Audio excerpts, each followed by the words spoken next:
Hello, friends. Mark Holmes here, and as always, thank you guys for watching, commenting, and subscribing to the Joe Boo Sports Report. Without you guys, this literally does not work. Actually, joining in with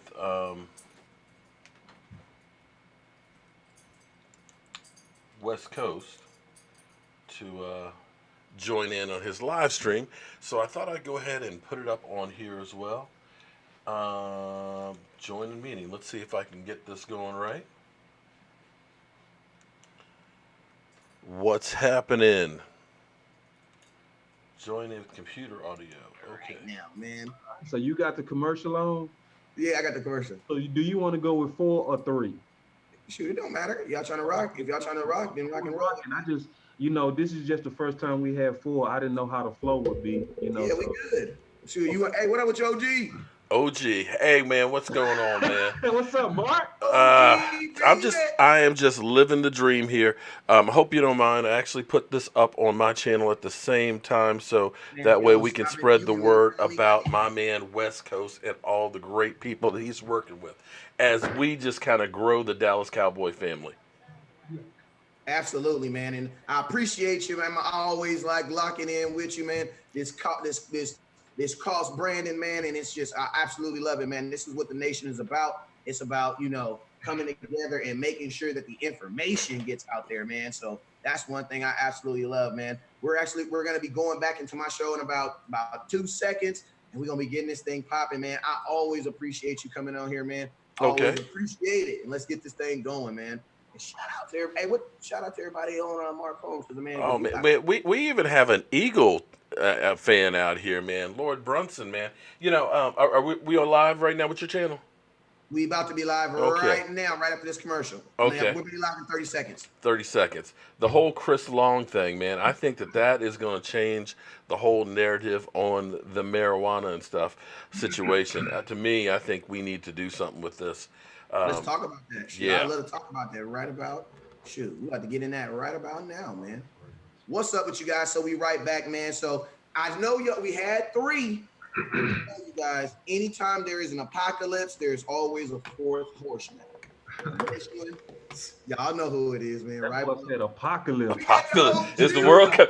Hell, let me get off of here. Shit's coming to an end. What's up with you, OG? How you doing today, man? Put a video out about you. Yeah, and he's on here live right now too. Hey, tell him I'm going to get him whenever I feel like recording that video. Yeah, okay. I'm sorry. Forgive me. My son was actually talking to me, but I've got a new fan out there, if you want to call him that, Lord Brunson, an Eagle fan out there who was kind of did a video about me. I haven't actually had a chance to see the video and stuff, but I see it's going to be a fun season with those guys. So where we stand, I'm sorry, I'm just getting in, just finished eating dinner and everything else, and jumping on the channel, so don't let me be the 4th wheel or 5th wheel. Oh shoot! To be honest with you, we were actually we were coming back in from a commercial break, and I told him we were going to be talking about Dak Prescott, man. We're going to be talking about Dak Prescott money. I know there is this huge narrative it kind of feels like there's this narrative right now that it almost seems like it's trying to divide the nation and try to make people decide, do you feel Dak Prescott deserves the money? Do you think he's earned the money? And I think here, since we have this platform, I think, between the 4 of us, I think I would be able to speak on that to say, what are our thoughts on it? If we believe that Dak Prescott deserved the money, what do you believe he should get? And and what are your thoughts on this narrative that's being played through every Dallas Cowboy fan group? Shout out to Oaks out there too. That's the only group I'm in, man. You know what it is, man. What time it is? Hey, and shout out to DC4L too. I got love for y'all. But OG, you OG on the show. So man, what are your thoughts, man? Here's my thing. Now let's think about this now. We having the Dallas Cowboys having the biggest fan base in the world, because it's incredible, because I did an interview last week, guy in South America, huge fan base that's in there, England, Germany, throughout the world. Because we're so big, we got a little bit of everything in our fan base. And when you think about it, we always say the 80%. This 80% out there, it doesn't matter who's on the team, they don't like him. You could go through and say, Tyron Smith, man, he stays injured too much, we need to get rid of him. Oh, Zach Martin, he wanted too much money, get rid of him. Travis Frederick, oh, he had that syndrome. Get rid of him. Connor Williams, not strong enough. Get rid of him. Zeke Elliott's always in trouble. Get rid of him. You literally would go through, and just about every player on the Dallas Cowboys, they would say, get rid of him and get somebody else. We wouldn't be able to field a team if we listened to the fans. And the same people that are now saying, oh, man, don't be paying Dak Prescott's, was the same ones that are defending Tony Romo, who before that was saying get rid of Tony Romo. So you're dealing with some people, no matter what happens, they're not going to be satisfied. That's so true. You God. know what I'm saying? It doesn't matter. The fact that we started out 3-5, our season looked like crap, okay? And we turned it around. We ended up winning 8 of the last 10 games, okay? Dak Prescott started throwing 60-some yards more, 20 QBR points higher the second half of the season, okay? Everybody started getting together. We're a young team. You're building everything else. And you would think that we were the Cleveland Browns before they were the Super Bowl contenders this year. So it doesn't matter. They could turn around and pay him $20 million, and some people would still say he's overpaid. Yeah. They're And gonna look for a reason to say he's not worth it. I mean, honestly, you look at some of these comments you see from these people that that are misinformed. They say that he's just a game manager. I tell you what, if he just manages to win games, I'm okay with that. You can call him whatever the hell you want to, as long as we're winning, which is something we have done. Second most victories in the NFL with him at quarterback. He's doing something right. He's got these guys believing in him. And what I can't wait to see is him and Randall Cobb. There seems to be like this love fest. And it's the same thing that you got with Amari Cooper. Amari Cooper went from a guy who looked like he checked out to being all in with Dak Prescott. There's something about that guy that says winner, and people follow behind. So to me, I look at Kirk Cousins and those guys and everything else and what they have or don't have. He's got to be paid more than Kirk Cousins. I'm sorry. he does. There's no way in the world, because everybody keeps, pay him 26 or 27. Why are you going to pay him less than a Jimmy Garoppolo who got paid off of 8 games?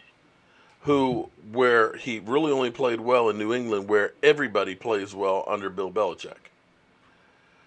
Kirk Cousins, a guy he's beaten 4 times out of 4, okay, doesn't turn over the ball in the end to lose games like Kirk Cousins does. How do you justify saying you're going to pay him less than that?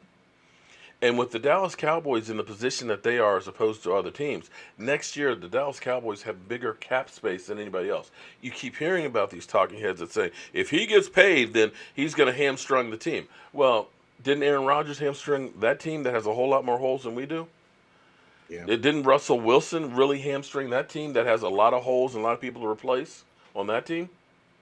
Yeah. Right? I mean, that was kind of the question I posed on my first show earlier today. And I was like, because people say, Russell Wilson is elite.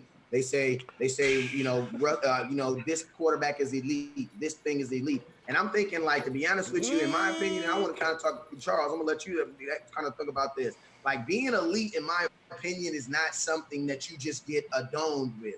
Because let's be real, Aaron Rodgers has not been the most elite quarterback over the last 3 years. And or even staying healthy.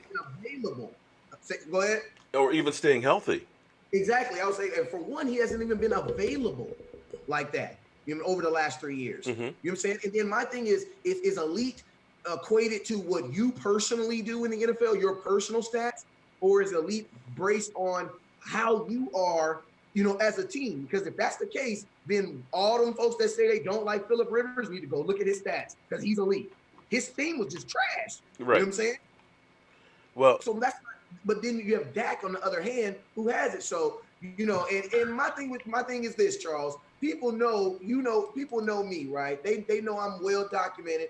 Through each week we looked at film each and every week. So I'm not gonna rag on people and say they don't have too much reason not to hate on or not hate on Dak. But I'm gonna ask you a question, Charles. Do you think that it's wrong for people to not even be able to see some type of to not be at least excited on what you think he could do? I think that, when Dak has had tools, I think that he's played near elite, okay? When you gave him Amari Cooper, his averages and touchdowns and everything else went up dramatically. All right. If you give him receiver by committee like they did the first 8 games, I think that that's going to be a huge issue. So I think the quarterback represents so many things because really they're the face of your franchise. Okay. So does he have personal leadership? Is he consistent? Okay. How is his performance? Okay. And so as far as I'm concerned, Dak Prescott checks all of those boxes, right? When they asked him about his contract a few days ago, just in a quick interview, he said, "Hey, I'm more concerned about developing as a leader, becoming a better leader." Okay, and that's what I want to hear from your star. Okay, the star of the star, your quarterback. All right, his contract details are going to get worked out. He's going to get paid $30+ million a year from all indications and everything that I'm hearing out here. And I mean, the deal is this: if he's surrounded with weapons, he's good. His resume is not long enough to call him elite. Okay, it's not. But I do think that Dak Prescott is a very good quarterback. He's above average. He's not below average. He's not a scrub by any stretch of the imagination. He's not a bum. He's not a bum, not at all. Yeah. So I mean, so now that we've kind of got that now, Boss Cowboy, I know back about 4 months ago, man, you started taking bets on how much you felt Dak was going to be getting. This, for a lot of people was putting, and I'm just saying, man, and I co-signed on some of them bets too. Yeah. Guys, make sure you sign a little, I like many. Right. You know what I'm saying? But I need to know, man. Boss Cowboy, what are your thoughts, man? What is the because it's crazy how all of a sudden the number 30 has been thrown out there. And it's almost like 30 million is like the new 20 million or something. You know what I'm saying? It almost feels like they're trying to like dummy it down a little bit. But why is it that I hear Dak with 30, then the Eagles, they got the audacity. And OG Mark Holmes, I'm coming right back to you because you said you have an Eagles fan. I need you to ask your Eagles fan, how dare they offer a dude who ain't even finished the season $30 million. So get ready for that because I'm coming right before Okay. that. But before I get to you, I need to know, Boss Cowboy, what's up with the 30 piece, man? You trying to Steph Curry us, man? You trying to hit us with a 30, man? Come on, man. Hey, man, West Coast, if it's okay, bro, can I audible it back to Mark Holmes real quick? Oh, man. I'm always on the show, man. So me and you, West Coast, we don't do this forever. I want to kind of just be the wingman a little bit to these new guys. I especially want to hear what Mark Holmes thinks because I saw him turn red so many times on this issue.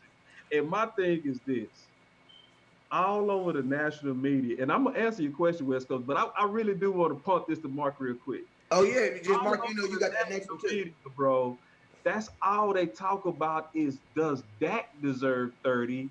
But you never hear about Glassman Wentz and does he deserve 30? Oh, he getting 30 now. Never comes up, ever. And if anybody should be questioned, it should be the injury-prone second overall pick, not the guy who never missed a game. So I just want to kind of punt it because I'm going to be here with y'all all day, West Coast. I want to punt it real quick. Go, Mark, go. Well, OG, okay. What's up? Give me some, OG. Okay, well, here's the thing. I've been saying 30 for the longest time.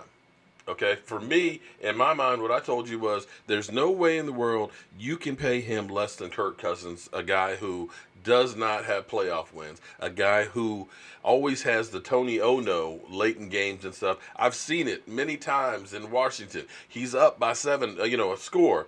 Down there in the goal line, okay, throws an interception. We drive the length of the field. And Alfred Morris ends up running into the end zone and beating them. They have turned over so many games where they should have won, but the quarterback ends up being the guy to lose it. And that's Kirk Cousins. He gets lots of numbers. I'll give you that. He's a stat guy. But there's no way in the world that you can look at me and say, okay, you've won 2 division championships in the last 3 years. We're going to pay you less than Kirk Cousins, who hasn't won jack, ever. You can't pay him less than that 28. Now, I'll give you Matty Ice at 30. But you can also look at Matty Ice saying, they choked that game away too. And that's where I don't think you pay him Aaron Rodgers money. I don't think you pay him Russell Wilson money. And I don't think that Dak is looking to be the highest paid quarterback. I think he realizes, and somebody said to me that Dak would work for peanuts if it meant trading it for a Super Bowl. because that's the kind of guy that he is. He's not a selfish type guy. He's one who wants to get paid and should get paid. And the NFLPA doesn't want him to take a $20 million deal anyway, because their whole goal is to keep moving the money up. So you don't want to go through and take a cheap deal just because, we're going to reset the market. But you got to look at $30 million as that market in there.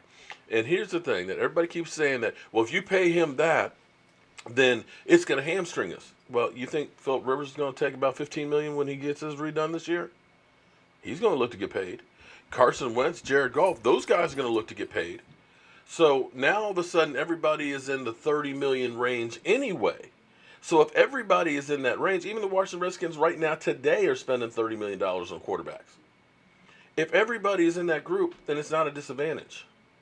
And that's where we are. And paying him $30 million right now, 3 years from now, is going to look like peanuts, because you're going to see $40 million quarterbacks.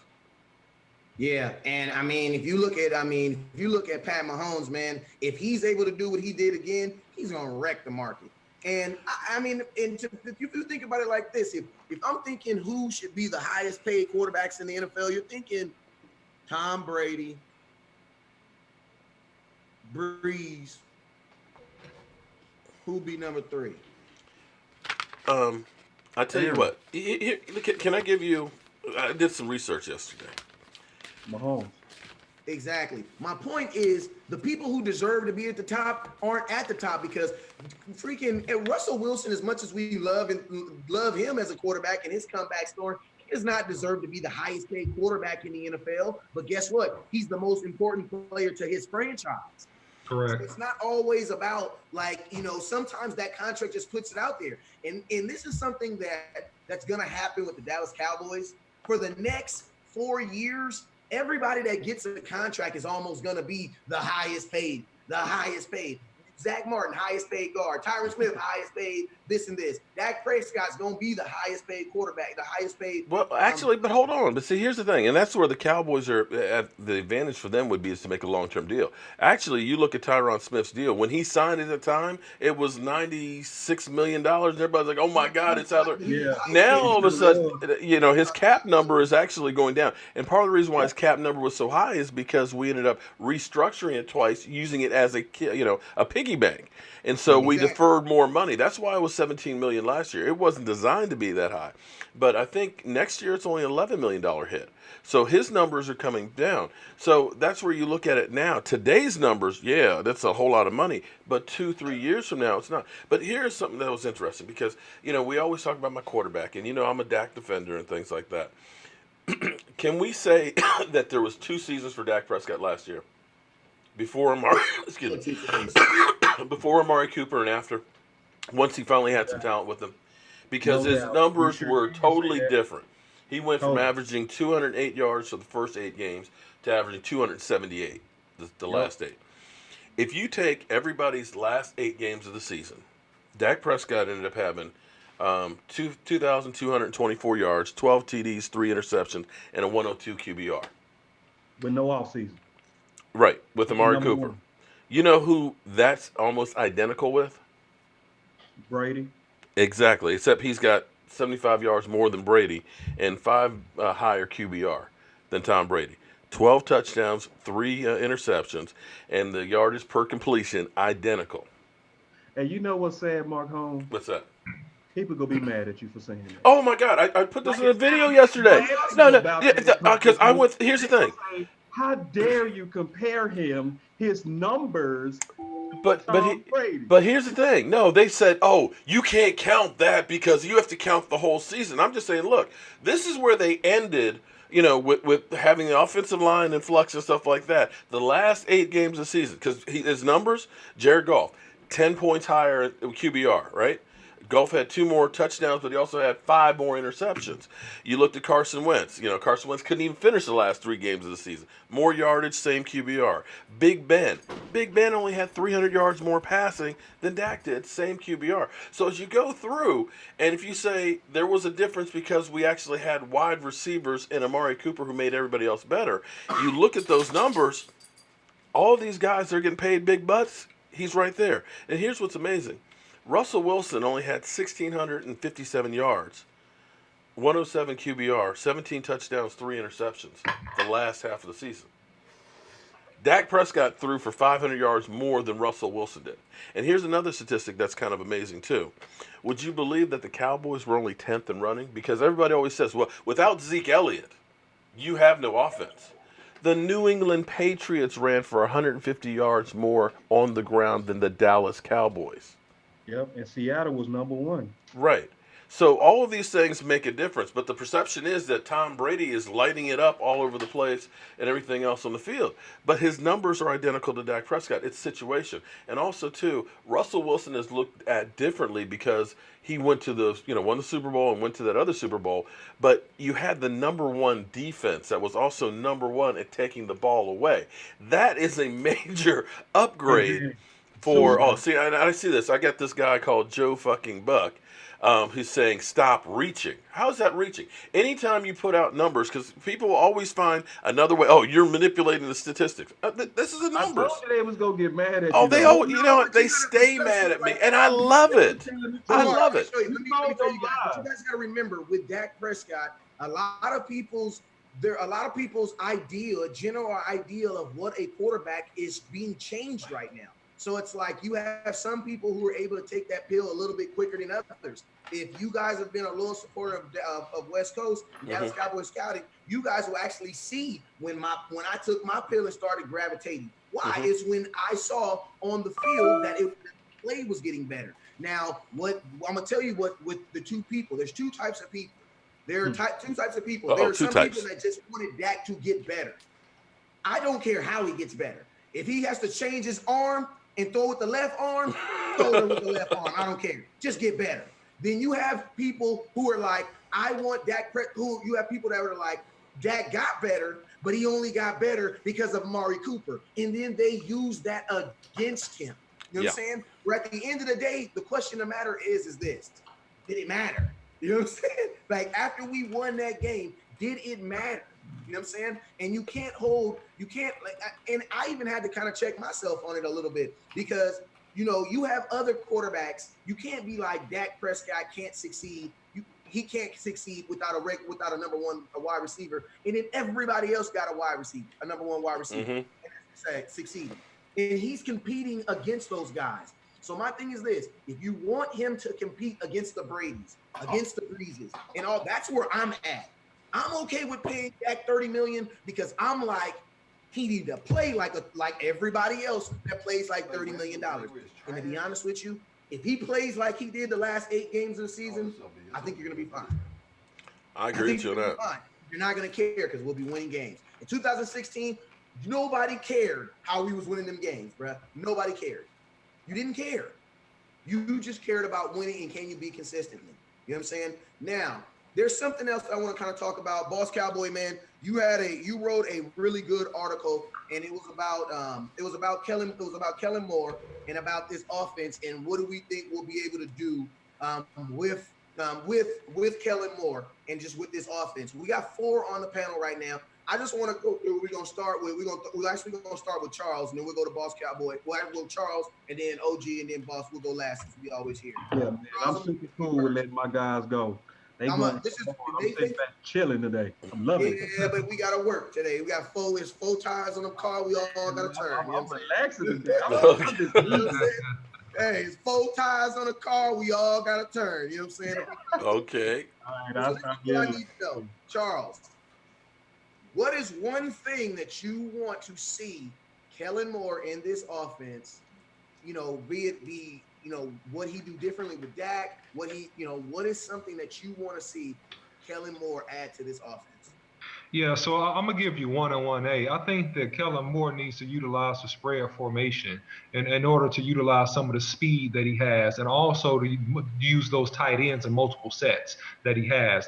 I also like to see him use motion. When they used motion, they were very effective on play action pass and also hitting the slot receiver with the quick corner routes and out routes and in routes. So those are the type of just little wrinkles that he can really incorporate. And then one thing I like to say, the Cowboys really like speed, right? So, like, even if we look, and this is something I want to hit on that goes to your point, even if we look at the rookie free agents, right? If you look at like Jalen Gunter, right? He's a 4-3 guy, right? If You look even at Chris Westry. He's a cornerback out of Kentucky, right? He's a 4-3 guy, right? If you look at Javay Johnson out of Toledo, he's a 4-3 guy. So if you get some of these rookies that have a chance to contribute and stretch the defense, that opens up the underneath routes, that opens up the run game, that opens up the rollout pass that Dak really loves. He's really great on run pass options. Those are the things that you need to accentuate to really make the offense explosive. Man, I heard that, man. So I mean, I absolutely love that. Is anybody, before we go to OG Mark Holmes, does anybody want to touch on that real quick? Can I get one volunteer? No, I'm punting, man. I'm punting all day. I'm letting the guy have it until it's my turn. All right, for sure. So OG, so I like that. I wrote that down. More motion. I'll be honest with you, man. If you're not motioning more, you're basically telling the defense there's a 50-50 chance that I'm going left or right. Like, you know what I'm saying? That's like, I need to put some confusion. There's too much film on the Dallas Cowboys. There's too much film that these guys have. Like, think about this. They're getting film on the sideline. While they're in the game, they're watching film. That's why I laugh at people that say, "Oh, I don't need film. I can just watch it one." They're watching film while they're in the game. You know what I'm saying? That's crazy to me, right? So, motion gives you it throws that sway back and forth, gives them more. So I absolutely love that. So OG, same question, man. OG, what is your thoughts, man? What is something that you want an attitude or something that you want Kellen Moore to bring? Play action, okay? About 4 years ago, we were running play action about 21% of the time, which was, at the time, more than anybody else. We kind of got stuck on stupid there. Now you're seeing teams running 25, 30% of their plays out of play action. Because here's the thing. Scott Linehan was like the Stone Age as far as our offense went. Basically, down and distance, you could pretty much predict what the Dallas Cowboys were going to do. And it was, in their mind, we're just going to be better. And that worked during the 90s, okay? Because we were just bigger, stronger. We just dared you. Look, we're running the ball right here, and we dare you to stop it, okay? Right. That doesn't work now. You got defensive linemen that are faster than everybody else and things. They're running 4.6s, 4.7s, and things like that can run these things down. And you have to get yourself an advantage by having them hesitate, okay? If they know we were going to run, I can put the safety in the box all day. And with the lack of tight ends that we had in the first part of the season, you knew we weren't throwing to our guys. We were you got 11 or 12 personnel. We're running. Play action will get them second guessing. You fake the dive. You get all the motion and stuff going to the left. You get Dak Prescott rolling on the outside. Now you put the cornerback on an island. Either I have to come up to the quarterback and try and get him, stop him from running, and leave my guy open, in which case Dak just lobs it right over. Guy's wide open one-on-one. Or he sticks with this guy, Dak runs. But what that does, it's not just what you do on that one play. It's setting them up because they see this and they see that flow. Is it going to be a play action or is it going to be a run? What do I do? Think back to when RG3 had his rookie year. I remember seeing DeMarcus Ware, one of the best defensive ends ever in football, stand there stuck on stupid because he didn't know what to do. Literally, he didn't know if I should try and get the quarterback, if I should try and go in. He just was literally just stopped because that's what play action does for you, and we just did not do enough of it. You don't want to have your quarterback doing a lot of running because they will get lit up. But you've got to have the appearance of mystery, of what's coming at me. And you can't be predictable. And, of course, motion and different sets. And that's one of the things that I liked hearing from Dak was, we may not be doing a lot more plays, but we'll be doing it out of different formations and different sets. But I have a feeling that this offense is going to open up a lot more under Moore. I really believe that. Having the personnel that we have wide receivers that are used to catching the ball like Randall Cobb and Amari Cooper and things like that, that there's going to be more of a trust factor than having like the body catcher Terrence Williams out there, who a lot of times that ball's bouncing up and it ends up being a pick six. That comfort level with Dak, that play action and stuff, I think will open things up, and that's where I think it will be key for the offense. And that's a phenomenal point. I mean, one thing I know that's also going to help that has to be going to get that play action is, man, you got to win on first down. Yeah. Y'all remember? I'm gonna tell you, Mark, my OG. That's such a compliment because just to solidify your point, think about this. Y'all remember Dak rookie year? Mm-hmm. Y'all remember? Y'all remember the preseason game? What was the first play they did every single game? Play action pass to Schwam. Not the Swami, but the boy that didn't come back last year. Yeah, they ran. Golf Sweat. Even his very first play as a pro, Mhm. the very first play of his career as a pro is that exact same play. Right. Because I'm gonna tell you, I know it is crazy. That kind of like almost kind of frustrates you at times. Because I'm gonna be honest with you, the play action makes him feel comfortable. Oh my God, yes. It makes him comfortable. But at the same time, I have people saying, "But we don't want him running more." Did y'all see that Jacksonville Jaguar game? Listen to this power stat before I go to you, Boss Cowboy. Dallas Cowboys 5-0. I said this on my video. We're 5-0 when Dak Prescott rushes the ball, and this is not even set runs because they rarely under Scott Linehan, he rarely calls set runs. You know what I'm saying? It was usually broken plays. You know what I'm saying? So, it's kind of like an anomaly. You know what I'm saying? But Boss Cowboy, before I speak on mine and give mine away, Boss Cowboy, what are your thoughts, man? What is something that you want or not even want, or something that Scott Linehan has to bring to this offense? Yeah, and you punted to me real smooth on the article because it really is a passion of mine to want to see what my article addressed. And Mark Holmes, I know you have a real big voice on social media, especially on YouTube. I'm gonna need your help on this one. I need you to first. I'm not lying. I'm dead serious. I'm gonna need you to check out the article. See if you first say amen to it. But if you say amen, spread the word with me, because my passion of what I want to see is that we all know that we need more creative play calling. We know that, right? We all know that we need to change it up a bit. We all hated to see Jordan Lewis in because we knew when he was in on offense, it was just sweep. It was just embarrassing, you know. But the thing that's also kind of suddenly sitting under the table that I addressed in my article, okay, and it's the first article up there, Mark Holmes. Please check it out and spread it for me. All right. Okay. Make sure I get that link on that. Okay, yeah. It's under www.bosscowboy.com. So easy to remember. My name, www.bosscowboy.com. But what most people don't see, Mark Holmes, Charles, obviously West Coast, we talked about this about 2 days ago, is the amount of snap counts for our best athletes is way under the league norm. Oh, yeah. So most people don't even see it because I had to actually dig real deep to find it myself. That Cooper, he went for 725 yards in 8 games, but it's even better because he did it with only having 80% of snaps. Where if you don't compare 80% of snaps to anything else, you won't know how great that is. Well, compare him to Hopkins. Compare him to especially week 16 receivers. You won't see any quality receivers, even number ones and number twos, that's not in the game in the 80 percentiles altogether. So your best weapons with your better offense is what? Stay on the field. So it's like, I don't even think we have to really change too much at all. I think it's one of those things to where it's almost impossible not to be better than Scott Linehan.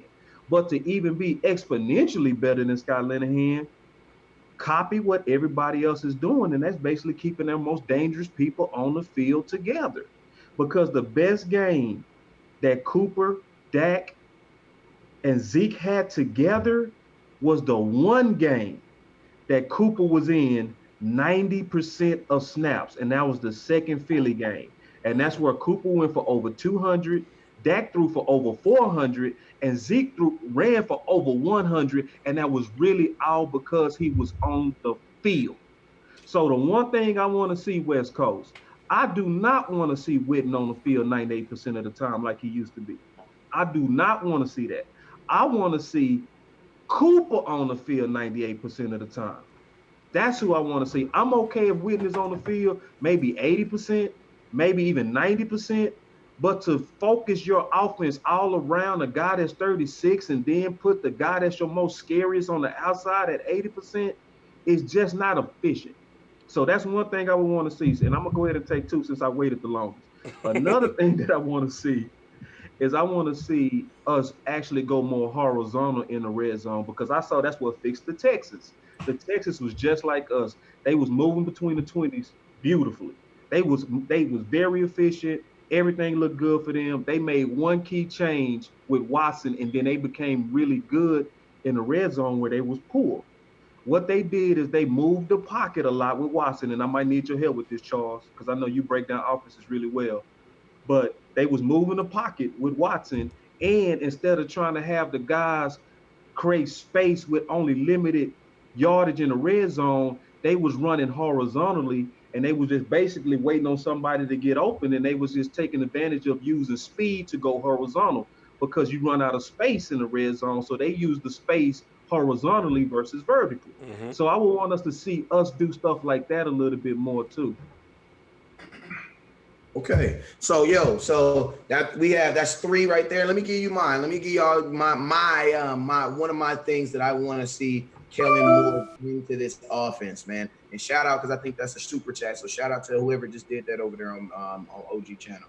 But one thing that I need to see from Kellen Moore is I need Kellen Moore to actually listen to the quarterback, right? Because when we was like 2 and 4. You don't think Dak Prescott walked up to Scott Linehan and was like, bruh, let me holler at you real quick. This ain't working. You know what I'm saying? It's not working, bruh. You don't think that somebody had a conversation or somebody said something? It's like, you know what I mean? You like I'm mad that Jason Garrett didn't say something, because you would think he's the head coach. He would be the first one to intervene. But when Cooper said what he said in that Philly game. Oh my goodness! And he told Dak, they're sitting on the dang hooks, and Dak told him, no, just go run a play. And then Dak changed it because he knew he had to. That let me know that in Dallas, the communication sucks. Yep. When your quarterback can obviously see that a play is not working in a star player who is, because Coop had already had a big game before that. Yeah. When your star player doesn't feel comfortable with changing the play, bro, we got a problem. You got a problem. Because that lets me know we trying to win your way and not by any means necessary. What you mean, bro? It's 16 games. Sometimes Alabama said you just gonna win with 3 field goals. But guess what? We'll do it and we'll take it and we'll be proud of it. Like if this was the NBA, then I say, okay, we should be blowing them out by 10. You got 82 opportunities, 84 opportunities. It's the NFL. That's what I'm saying. I want Kellen Moore to be in Dak Prescott to not be on sync, but I want them to not even they're going to be on sync, but I want there to be trust there. When Dak sees something, I want him to be able to go up to Kellen Moore and be like, yo, this dude, I'm just saying, this dude, every time that this person does this way, he does this. And I want Kellen Moore to instantly start thinking, yo, let me design something off that. Screw what I was trying to do, because I'm going to tell you a lot of times, like in that Atlanta game, you see an offensive coordinator trying to get his point across. We going to win just like in Seattle. We going to win with Russell Wilson throwing a touchdown. Well, the football guy said, well, guess what? You should have handed it to Marshawn Lynch. Go take that 1 ring and sit down somewhere. You know what I'm saying? That's called honest football. Honest football is the best man wins, no freaking politics. That's what I want to see. I want Dak to be able to trust his offensive coordinator, and for even his offensive coordinator to walk up to Dak and be like, yo, I see this. We're going to do this. And we have, you know what they call in chat groups, whenever it gets crazy, they start talking crazy. I put this in the chat group. I say, we about to have an abrupt subject change. That means we about to stop talking about what we about to do, and we about to turn a 180. In football games, you can practice 6 days. Get in that game, and go to crap. I need my offensive coordinator to have the balls to be like, yo, Dak, it ain't working. We kill it. And I wrote that down on my paper.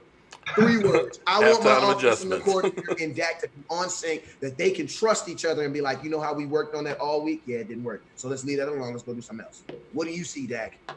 Hey, because the game is happening right now, man. The game is happening right now.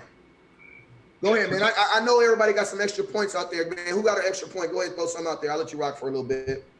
Yeah, Well, so to your point, West Coast, what I was going to say is that, in the heyday of the Seattle runs, when they were contending and going to the Super Bowl, they were the best at halftime adjustments. The Patriots are, I would say, still the best team at halftime adjustments, right?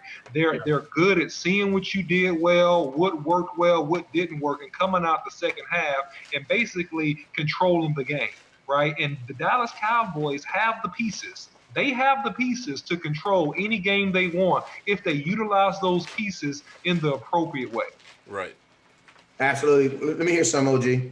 Well, yeah, and that's one of the things you look back. How many times we've gone through and we've done, played gangbanger busters in the first half, and the second half the other team comes out and we just lose it. And Yep. halftime adjustments and things were definitely a problem.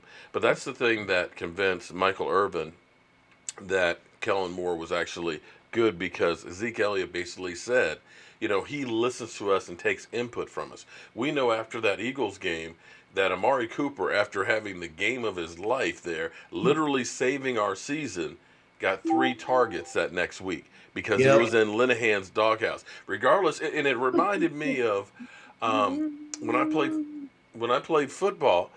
We had a JV game, and I got 2 sacks, okay, as a nose tackle, okay, because I went ahead, I shot the gap, boom. I was literally in the quarterback's hip pocket as he was going back to set up. And I come off the field, and the coach lights into me, and I'm like, I got a sack. He's like, I don't give a rat's ass what you did. Yeah, you forced the 4th down, they had to punt, but you didn't do what was called. But I'm like, I got the sack. We stopped him. I don't care. And that's exactly what Scott Linehan did with Amari Cooper, because you could see Amari Cooper's body language the next week. It was like, fuck this. Excuse my language.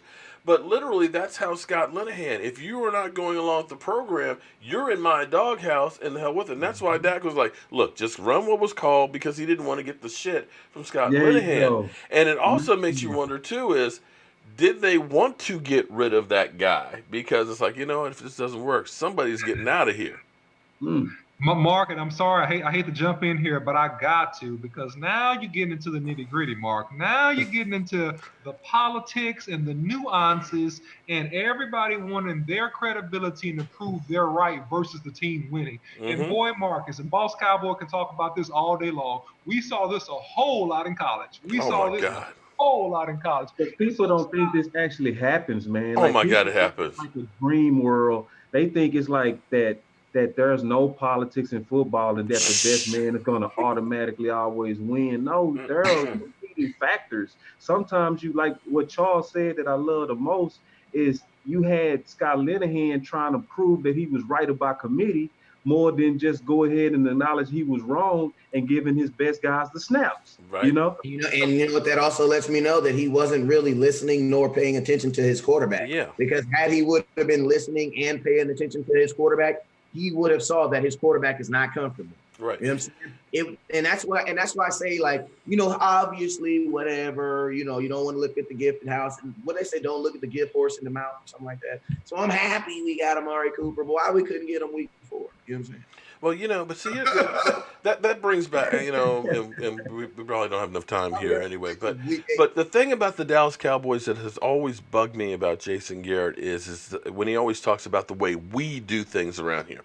Okay, Jason Garrett. Okay, I can understand if you were the New England Patriots and you go to the Super Bowl every other year and win. Okay, but as far as your tenure, what you do has not led to that much success in the postseason. And so they're so rigid on everything. It was like Rico Gathers. Okay, I'm sorry.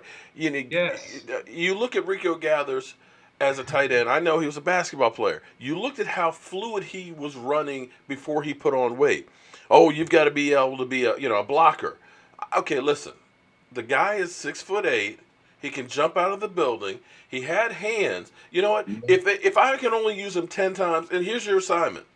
You run to the pylon in the corner, and when Dak throws the ball, just jump up, grab it, and come back and Thank bounce. you. Okay, all right. Instead of saying, "Oh no, we're going to go ahead. You got to put on weight. You got to become a blocker." No.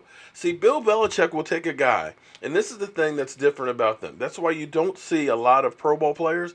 Is it's not just about the 11 guys on offense and defense. He's using that guy who's the 35th player on the team. It may only be for 5 plays, but there's 5 plays that I'm going to have him that I'm going to get an advantage and find out how I can use that person to help me win a game. And we're so rigid that we're going to run the ball just down the throat, just like this. And as a tight end, you've got to be a blocker. You know what we need? We need a red zone threat. You're telling me that a guy who's 6'8" and could jump. I'm gone. Yeah. I don't want to hear no more. Hey, 'cause you know what the NFL's done? You know what the NFL's done? What's the that? NFL has basically showed, because this is what it is, right? Most teams cannot afford, nor will they even attempt to afford, to put together an elite offensive line. That's not what most teams are doing. Why? Because it's a unit. So, you got to invest in 3 out of the 5 positions that considered having an elite unit. You have to have 3 of those guys. Mm-hmm. You know what I'm saying? Whereas in the Dallas Cowboys, we've paid for that offensive line, right? But the thing that sucks now in today's NFL is the NFL and these defenses are showing you that, even with a pretty damn good defensive line, you can shut your run game down. You know what I'm saying? Yeah. And Washington is a prime example. You know what I'm saying? Washington is an example of, teams understanding what their strength is and what you're trying to do, and basically changing their whole damn franchise around it. Right, exactly. And that's one Because thing their we whole don't franchise do. is right about beating us. Yeah.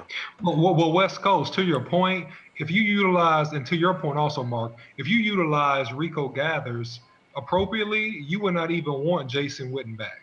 Okay, because you would have such a viable threat in the red zone and down the hashes of the football field that it would be absurd. Yeah. Right. Yep.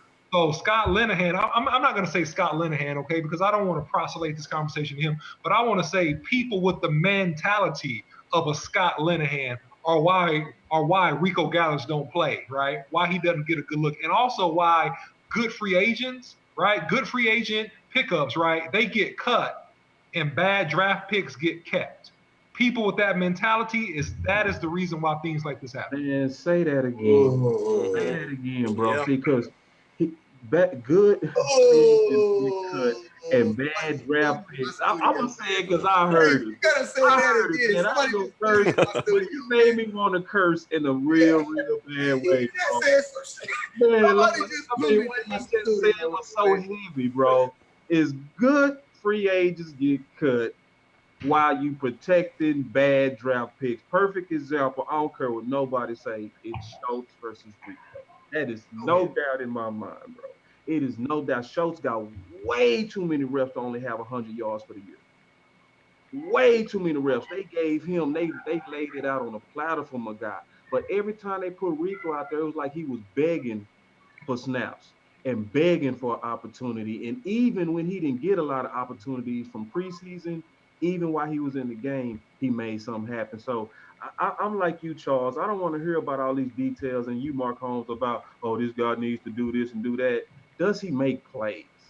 Yeah. And I don't care what nobody say. When you turn on the film, my boy Rico was making plays. I love about Rico Gathers and why I know why Rico Gathers is always going to kind of he's just going to have to keep on fighting. Hopefully, Kellen Moore likes him. If Kellen Moore likes him, then he's going to use him regardless. But you know what? Rico Gathers, and this is what we kind of talked on yesterday, rich, really, really, really rich, old people, I'm not rich at all, and I don't like admitting when I'm wrong. You know what I'm saying? So, I can only imagine someone who makes decisions on a worldwide basis, and they're like, yes, we are going to have a guy that's just going to run to the back of the end zone and jump straight up. Guess who that guy is? We had the best at that. That Mark was it's getting late now. It's getting late. I think I hear my wife calling me. Nah, 50-50. Nah. That ship has sailed, man. That ship has sailed. No, I don't want the drama. Forget it. No. You thought I was gonna let you slide, huh? Nope. Sorry. Yeah, we plot. I've been plotting on you for a little bit. I said I ain't gonna do it. My wife said, "What you gonna do, West Coast?" I said, "I'm gonna do it real smooth.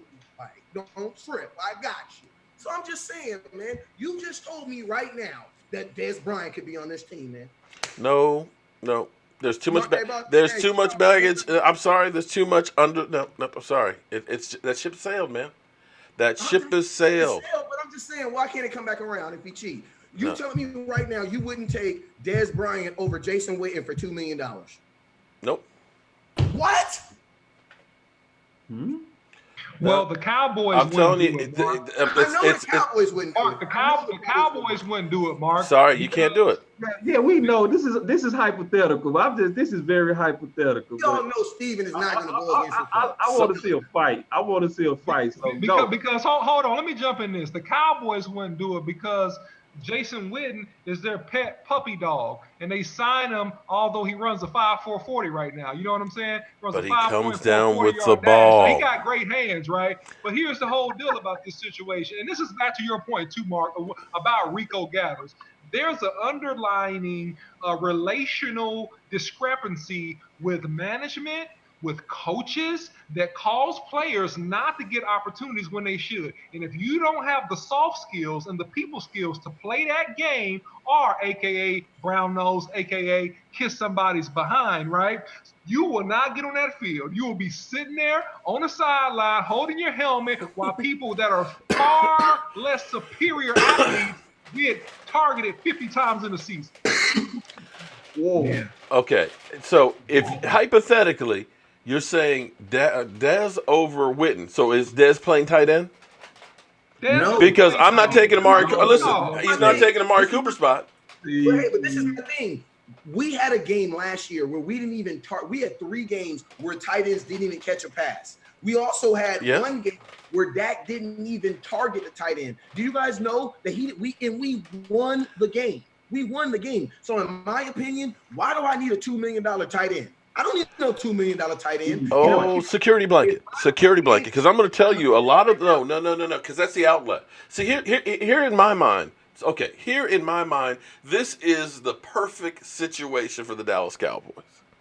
12 personnel. Okay, I know Jason Witten. No.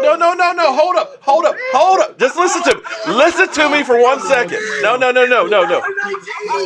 Hold on. Just listen for 1 second. Just no. That's why we call you OG. Okay, no. Hold up. Just listen to me for a second. Okay. There's a difference now, because here's what you do. Okay, you got Blake Jarwin who can now catch, right? He can catch. Okay, you got Jason Witten who can catch now, right? Yeah. You get Amari Cooper on one side. Yeah. You get Randall Cobb on the other side. Okay. All right. You take the training wheels off of Dak Prescott. You're the defensive coordinator. What are you doing? Are you putting 8 men in the box because it's a running formation? It'll be easy to do it with 12.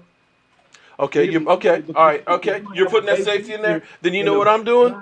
I'm doing go routes with Amari Cooper and Randall Cobb. And they can match it up. This is why I want to just kind of push back on you just a little bit, Mark. Just a little bit. You know, I got major respect for you, but I'm gonna push you on this one, okay? I think 11 is better because just like the Rams said it publicly that we stayed in the base defense. That means They made a video about it. True. Actually. They didn't put a nickel in the game. So when you don't have a nickel in the game and you go with 11, which is and I want to explain that to the audience because we're talking kind of technical. I want to explain it. 11 means that you have 1 tight end, 1 running back, and 3 receivers. True. Exactly. So base defense means. And what is 12? And say what is 12 so they know it's 12. 12 2 tight means ends. that 2 tight ends and 1 running back. I just wanted to explain that so that when they see us kind of chess matching this discussion, they know what we're talking about. So when you think about it from a scheme standpoint, is that yes, you do have Cooper, yes, you do have, let's say, Gallup or Cobb, right? Mm-hmm. But when you have a base defense, that means a linebacker is going to be going against who? So your linebacker is going to be going against a tight end, but he should No. I'm talking about from an 11, not 12. I was talking about 11. Wide receiver. Yeah, he's going to be going against a receiver. And We'll be what on a wide receiver. we used to call that an athlete on the stiff. We wanted that all day long. Right. When you saw a linebacker going against a Cole Beasley, that's your automatic matchup right there. You taking it every time. because you know he doesn't have the hip or the quickness to keep up. So I don't like 12. I actually hate 12. Me And then too. But see, here's where it evolves. Okay, now let me go back to my original premise, because here's where it evolves. Because to me, more times than not, Dak took sacks because he was looking for that outlet guy. I know Jason Witten is not going to be a Gronk right now, but if we end up being able to say, you know what, the shit is breaking down, I can dump it to him and get 7, 8 yards as opposed to a sack, then that changes the narrative. In that same formation, because Witten is a catching threat. Rico was not a catching threat. Okay, you can end up, and now that we have some speed on the outside, you can take that same formation and it can still be a passing formation, where before it was they're running the football, put the safety in the box, and that's that.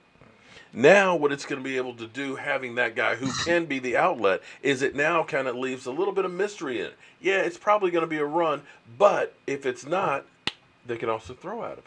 And Mark, let me jump in here because Mark, I actually like your thinking in terms of the 12 personnel. I don't agree with the personnel you pick. Jarwin, yes. Witten, no. And I think that with the appropriate reps, I think Rico is a catching threat. Actually, if you look at some old practice film, he caught the football pretty well. He Okay, did. he's faster, Until he put that weight on. Yeah, he's faster, he's bigger, he's stronger, okay? He can drop 20 pounds because he's not a natural 290-pound dude, okay? He's a natural 260-pound dude if they just let him be himself, right? Now, if you want to look at 12 personnel, who used 12 personnel masterfully, and let's go back a few years. Patriots did when they had Aaron Hernandez and they had Gronkowski. Right. They lined up the 12 personnel and they just shredded you to pieces straight down the seams with no speed on the outside. Now, with the Cowboys, real quick, Charles, but also explain the fact that was the real matchup, because you had stiff linebackers going against athletic tight ends. Yeah, I mean, of course. 12 made sense for them. 12 with us, Jarwin and old man Witten. Well, listen, Marcus, boss, listen, it's all about how you use the 12 personnel, which is where exactly I was going. With the Patriots, what they did is they lined up their best receiver tight to the line of scrimmage. So he was a slot. So you got to pick your poison. You got a quick slot against a stiff or slower safety, and then you got an athletic tight end going against a linebacker, right? That's what you got. So if the Cowboys use 12 personnel appropriately, it can be a great win for them, but I would not use it until you got plus 30. When you got on the plus 30, when you're going 30 yards and in, yes, it's a perfect time to use it. Now, if you get 10 yards and in, yeah, go ahead and bring in Witten, throw him a little quick out route or let him run a quick fade route. If it's a short or slow, well, it doesn't even matter. If it's a short DB, I'd say. But other than that, I wouldn't even use Witten that much in that personnel. No, I'm going to ask you guys a question, right? What is the stronger room, the wide receiver room or the tight end room? Wide receiver. Wide receiver. So if I'm a team who have problems scoring, I need to find a way to get the room that's the strongest on the field. Thank you. So that's why I think I'm all for 12 personnel inside the red zone. You know what I'm saying? You know, honestly, I don't even know then. It just really, the reason being is because it's gonna athletes. It's what you said. The athletes are in the receiver room. Yeah, and it really depends on who I'm playing, because if I'm playing, all about matchups. If I'm playing a team hold up real quick. If I'm playing a team that has any way of a versatile linebacker, I'm cool on 12. I'm cool. Why? Because I need something that's going to supersede him. And a tight end on a really good linebacker, bro, I'm giving it to the linebacker. Because I don't think that our tight ends right now can, who do we play week 1? Giants. I gotta see that thing. Reuben Foster was supposed to be week 2. I ain't gonna lie, I was a little nervous about that. But I'm just saying, he would have locked up our tight ends easy. Yeah, it really I think our tight ends, as much as I want to give faith in Rico, I think I would still feel more safe with Rico out there with the 11. Why? Because for Dak's sake, I'm thinking do I think that 3 really fast wide receivers can get open, or do I think that 2 tight ends can get open faster for Dak? I think that the wide receivers are going to have a better chance of getting open for Dak Prescott. Honestly, 12 personnel, I don't think they should be running 12 personnel, in my opinion, with Dak, unless he's probably keeping the ball. Because our quarterback is about getting the ball to the weapons as quickly as possible. Well, true. My fourth receiver is better, probably, and I'm going to throw this out there right now. The fourth wide receiver on this team is better than the number one tight end on this team. Yep. That's a fact. That's a fact. Allen Hurns is the fourth receiver on this team, and I would say that he's better than any tight end. When you got to think about this, when you put a team out there, it's going to be matchups. They're not that linebacker's not going to think about they got a tight end. They're going to think about that's Allen Hurns. Oh yeah, damn, hold on. Package. Hey, we got to switch something up. Yeah, they go down. And I'd rather Hurns go against the fourth corner than Witten going against sometimes. Sometimes, it's not all the time, because you said it perfect. It depends on the linebacker. Because I watched really close on the All-22, the Atlanta game from 2017.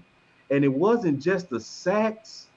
It was also Jones was locking down Witten with ease, and they kept him in the game. Hey, and that happened in that as a switch up, why didn't they just say, okay, look, Witten is losing that matchup. Let's try Switzer versus their dime package and see if that works better. No, we just stayed with Witten the whole time and gave him all those reps, even though he was losing. Because like we said yesterday, linebackers are not bulky anymore. They actually draft them to between us. Most of them are ex-safeties. LVE was an ex-what?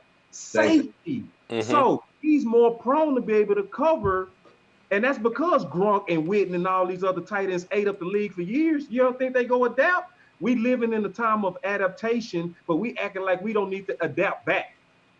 Yeah, I mean, my thing is just like my thing is this, right? We about to pay Dak $30 million, so I don't give a damn what we think. It's about what you think. Dak, what you think. like you know what I'm saying? The highest paid man, he's the one in charge. You know what I'm saying? That's how it is in every business. You know can I push? Go ahead. Can I push back on you, Boss Cowboy and West Coast, just a little bit? I love it. Please do. All right. If the tight end is not effective, right? Mm-hmm. Let me ask both of you a question. You guys can take your time and answer this question. What made Jarwin so effective versus the Giants? And I have the answer if you don't, but I'll give you a chance at it first. What made him so effective versus the Giants on the plays he made down the field? Well, I think, go ahead. You want to go or you want me? Oh, you can go. Well, I'm gonna be honest with you. On two of the touchdowns, it was just Blake Jarwin working back to the football. Like Blake Jarwin made some good football moves as far as no understanding where Dak was, because Dak was outside of the pocket on two of the touchdowns. He was outside of the pocket when he threw the touchdown. You know what I'm saying? And Blake Jarwin just did a really good job of working himself back to Dak, and then the one boy missed the tackle when he ran in the end zone. You know what I'm saying? So, I think one thing that Blake Jarwin did better than any other tight end is he was kind of expecting the ball. Like he went into a game expecting to get the ball. But people be like, how can NFL players drop the ball? How can Dez Bryant drop the ball? I'm going to tell you why. When you're sitting on the X over there all day and he ain't throw the ball to you. You know what I'm saying? Then when you finally get action, it doesn't formulate the way you want it to. You know what I'm saying? So that's kind of, and I think that's what happened with the tight ends, and that's why they didn't shine when they should have. But Jarwin on two of them, I know he just did a really good job of working himself back to Dak Prescott, and Dak found him. One of them wasn't supposed to be a touchdown because the goddamn safety. Make the tackle. I'm happy he didn't make the tackle, but he didn't I don't know. He just caught the ball, he spun, and he went in his zone. Hey, guys, I hate to end the party, but I got to run, man. Okay. Oh, man, you just got to stop eating them beans. That's what it is. And I'm going to tell you, after you hit 30, OG, you can't drink milk like that either, though. So. No, it's not that, man. I'm on a keto diet, man. I miss them damn beans, man. Beans, sugar, carbohydrates, potatoes, all the above. So I wish it had been some beans. Shoot, I'd like a good old bean thing to just clean me out. But then again, anyway, that's too much information. Let them know where they can find you at, OG. Let them where they can find you at. Of course, Cowboy Joe Boo, of course, Mark Holmes, Joe Boo Sports Report, on YouTube and on Facebook, Joe Boo Sports Report. But pretty much anywhere you go, you'll find me someplace. Just look for Eagle fans just giving somebody some shit. That'll be me. And Joe Boo, yes, really sir. Go check out that article. I really believe in it. Please do. And if you believe in it, say something about it. If you don't, just spit on it. And that's at www.bosscowboy.com. That's right. That's This right. gonna be the first All one right. that popped And up. everybody who's watching on my channel, be sure to check out all of these guys, Dallas Cowboys Scouting, also on Facebook as well as YouTube. So, guys, thank you very much for letting me join in, and I will see you guys soon. All right, you be blessed. Thanks a lot, Mark. Enjoyed it. Loved it, Mark. I want to answer that question for Charles.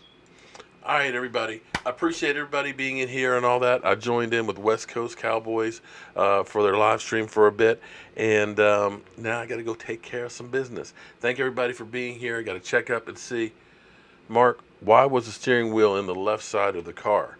The camera, I guess, was just backwards. I hadn't gone to like England or anything. I guess it was. I don't know. It's something with the camera looking back at me. Sometimes it's backwards. But I'll see you guys soon. Oh, wait. Actually, I'm getting ready to mess up here. Damn.